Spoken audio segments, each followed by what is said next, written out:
Hello everyone and welcome to Victoria's Jurassic Cantina. Today we're having a look at the Hasbro Jurassic World Bashers and Biters Stegoceratops. This truly wacky dinosaur seemingly is a Hasbro creation. I don't think it's going to be appearing in the film Jurassic World, but you never know. The packaging here is the same as we have seen on the Bashers and Biters Ankylosaurus. And it carries the red, white, and blue dinosaur skin scheme throughout the packaging. On the back there we get a pretty nice look at Stegoceratops. And a very brief description on there basically just says, a ferocious fight for survival. That really doesn't tell us a whole lot, but hey, I guess it's something. Alright, so let me go ahead and get our little buddy here out of the packaging and we'll take a closer look at this interestingly unique dinosaur. Alright you guys, so here is our Stegoceratops toy out of the packaging. And from a sculpting perspective, I actually think it's not that bad, despite the fact that this is a non-existent dinosaur. It still looks pretty good. When I first heard that this thing was coming out and saw pictures of it several months back, I thought it was pretty darn crazy, and I kind of hoped that we wouldn't actually see this in the film. But like I said, you never know.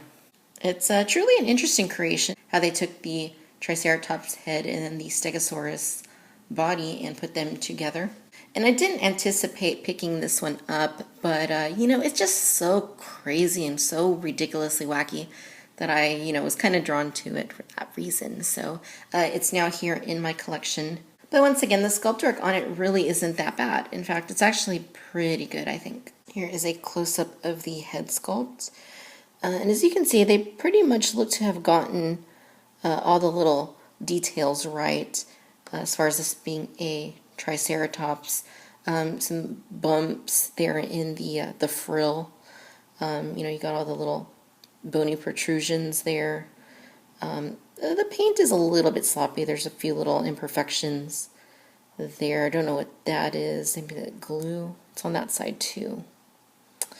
I have seen that some of these Stegoceratopses have more of a glossy face and some are a little bit more matte, like the one I ended up buying. But could just be variations in the production. But it looks pretty good. It is a little strange how the horns are kind of curved like that. I don't think that's very realistic, but it isn't terribly bad. The beak is pretty nicely accomplished. The eyes look quite nice. I think that eye might look a little bit cleaner than this one, but they look pretty good. I like the eyes, and that's one thing I have seen on these Jurassic World toys. I've noticed that the eyes on them tend to be really good. The rest of the body also nicely accomplishes the look of the animal. Nice ridging and scaling and folding here in the skin. There's the Jurassic World logo and then a bit of dino damage for you, which looks a little bit gruesome and extreme. It's interesting how they're still doing this on these toys. And then of course you get the plates there that denote a Stegosaurus. It's a little bit of a different coloring on him. Or her, and then the tail right there. They didn't paint the spikes, unfortunately. They're the same olive green as the rest of the body. The coloring is pretty good. I do like that olive green color, and the way they highlight it with this tan. I think it works pretty well, especially here on the head. I think that the frill, the way that they did that, highlighting there in the center, really looks pretty good, despite the fact that the paint is a little bit messy. I mean, it still looks, for the most part, quite good. The underside of the animal has more of the tan color, and it just kind of carries itself from the neck down to the tail, at least to here. I would have liked to have seen a little bit more blending back here, because it's just kind of a harsh line, which is a little bit unrealistic unless you're a killer whale.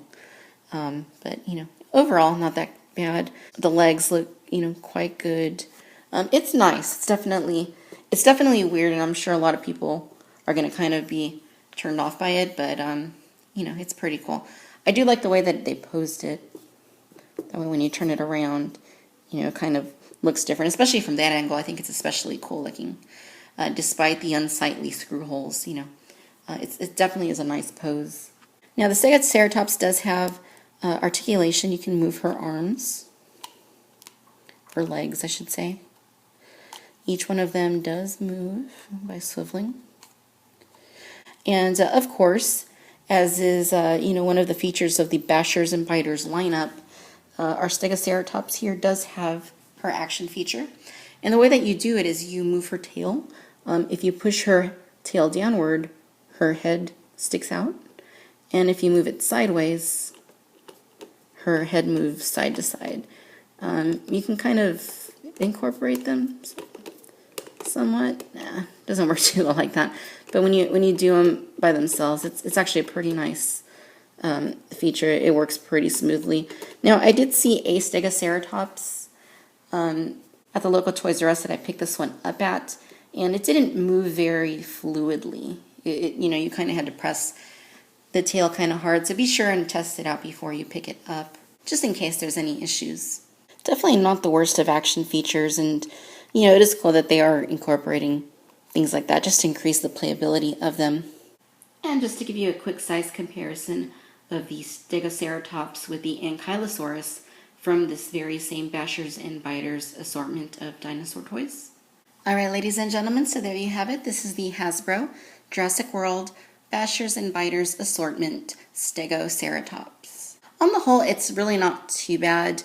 Yeah, the whole concept of a Stegoceratops is pretty far out and rather unrealistic. But it's because of that wackiness that I think I'm drawn to this.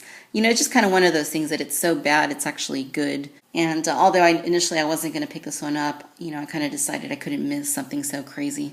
These are hitting retail. They have been at Toys R Us for nearly 2 weeks now. And Walmart and Target should be stocking them soon. I know some of them are. Unfortunately, in my area, they're not, so I still have to go to Toys R Us. So if you like Jurassic World and you're looking for something, pretty far out, or if you just got to collect them all, then, certainly add Stegoceratops to your collection. I got mine for $9.99. Looks like Walmart is selling them for about $7.99 if you can find them at your local Walmart. So at that price, it's really pretty good for anything in this assortment. And it does look like Hasbro will be repainting this one in the near future in a more light tan and white color scheme, which also doesn't look too bad. So it seems like Stegoceratops will be around for a good little while here. So yeah, it's crazy, it's wacky, it's absurd, and it's good. It's nicely sculpted. The action feature, works quite well. The paint's pretty good. All in all, I do recommend it if you're into this sort of thing. If you're picking and choosing with the Jurassic World line, though, then, this might not be one that's at the top of your list. All right, folks, thanks for watching Victoria's Cantina. Until next time, bye-bye.